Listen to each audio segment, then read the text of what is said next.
A nuclear power plant is a great asset for any country, but an even greater responsibility.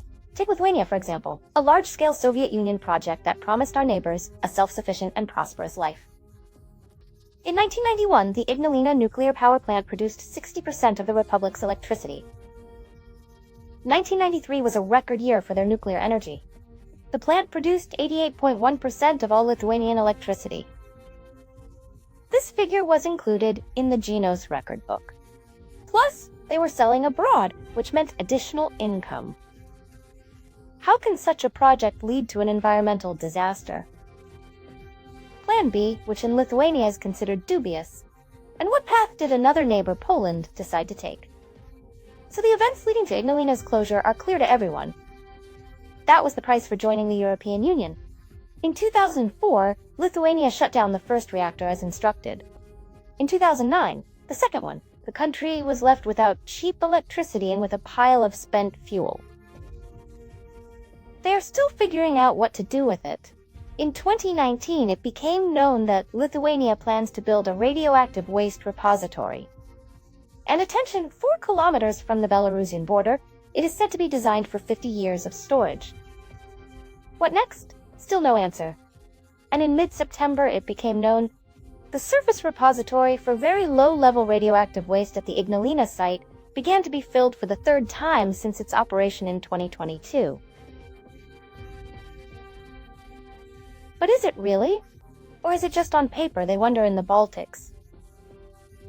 They need to dig a repository, find money for it. They endlessly beg for money, are endlessly refused, given crumbs, and if the process drags on, it becomes more and more expensive.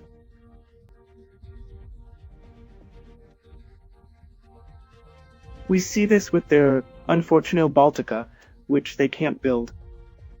And with Ignalina, it's the same story. They have no money of their own, and Brussels' priorities are completely different.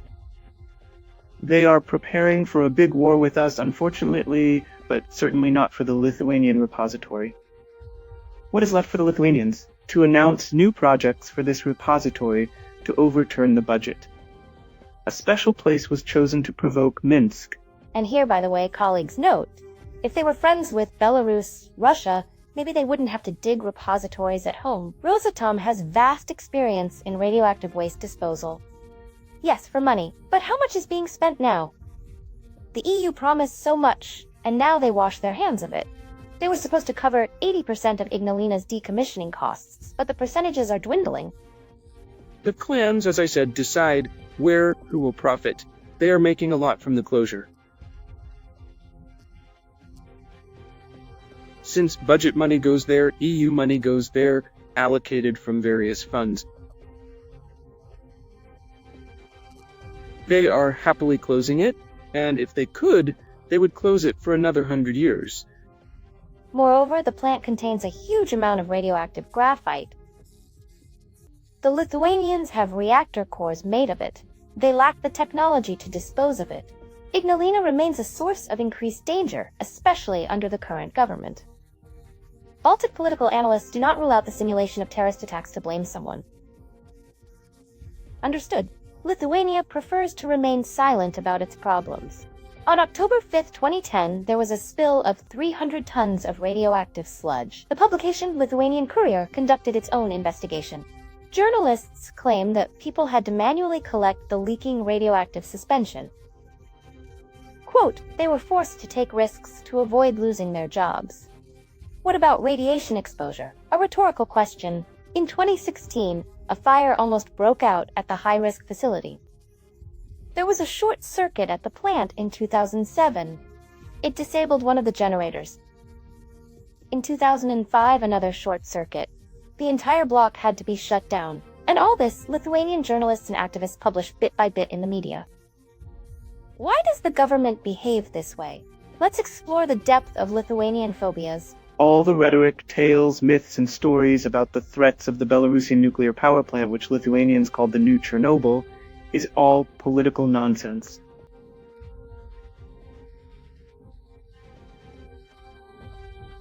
It's just rhetoric to scare their own population to justify their Lithuanian failures in energy policy.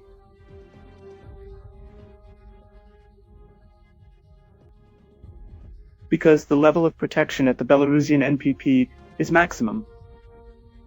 The IAEA gave its conclusion. Everything is okay, go ahead, work.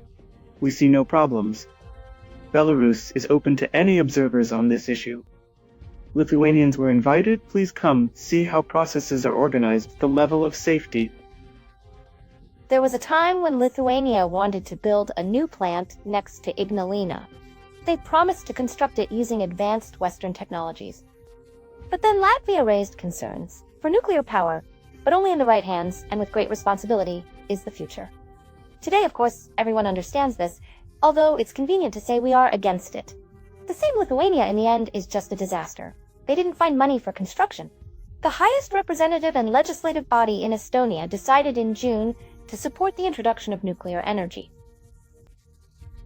Several sites have already been selected. By the way, small modular reactors should accelerate the development of nuclear energy worldwide. However, in this case, the US is at a disadvantage. As American TV channels claim, only China and Russia are designing such capacities. Poland wants to build 20 mini-nuclear power plants. In Poland's case, we are dealing with a dispute between economic entities. The question is who will supply the region, how necessary the station is, the need to justify it. Economic prospects. This is what Poland is doing. Therefore, it is naturally beneficial for the Poles to call it the isolation of the Belarusian nuclear power plant. It is beneficial for the Poles, for the Baltic states to exit Brel, disrupting all connections. There were systems for the transmission of electricity and other types of energy. On September 11th, Polish politicians visited Belarus, were at the Belarusian NPP, and attention, were delighted. Poland had been pouring dirt on ours for so long, and now here's what the Poles said in Ostrovets. People in Poland spend a significant part of their income on electricity. I repeat, it is the most expensive in all of Europe. In this regard, to solve these problems, we need to look for solutions, opportunities to obtain electricity. It is clear that even if we started building a nuclear power plant in Poland today, the first real projects could be completed by 2042. We won't manage. The Republic of Poland, the Polish economy will not withstand until then. It's impossible. The state will simply collapse in terms of energy. I remind you that in Poland, nuclear power plant projects have been underway since 2009. It's 2024, and realistically it could be 2042. How can we Poles believe Polish politicians that they will build it for us by 2042? As a Polish politician, I don't believe them. And here's the only rational, factual solution. In Belarus, from the leadership, from the people we met, the workers of the nuclear power plant in Ostrovets, we received a very important answer. We need to regulate political relations with the Republic of Belarus. Having a nuclear power plant elevates a country to a new level. It's the first echelon, the elite, like being a space power. And of course, in terms of Warsaw's ambitions, they clearly want it. But can you combine a major construction with war? The priorities are obvious, unfortunately not in favor of peaceful nuclear energy. And again, what did the nuclear power plant start with?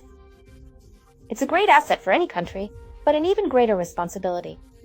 Belarus built a nuclear power plant, aware of this burden. Dynamic music.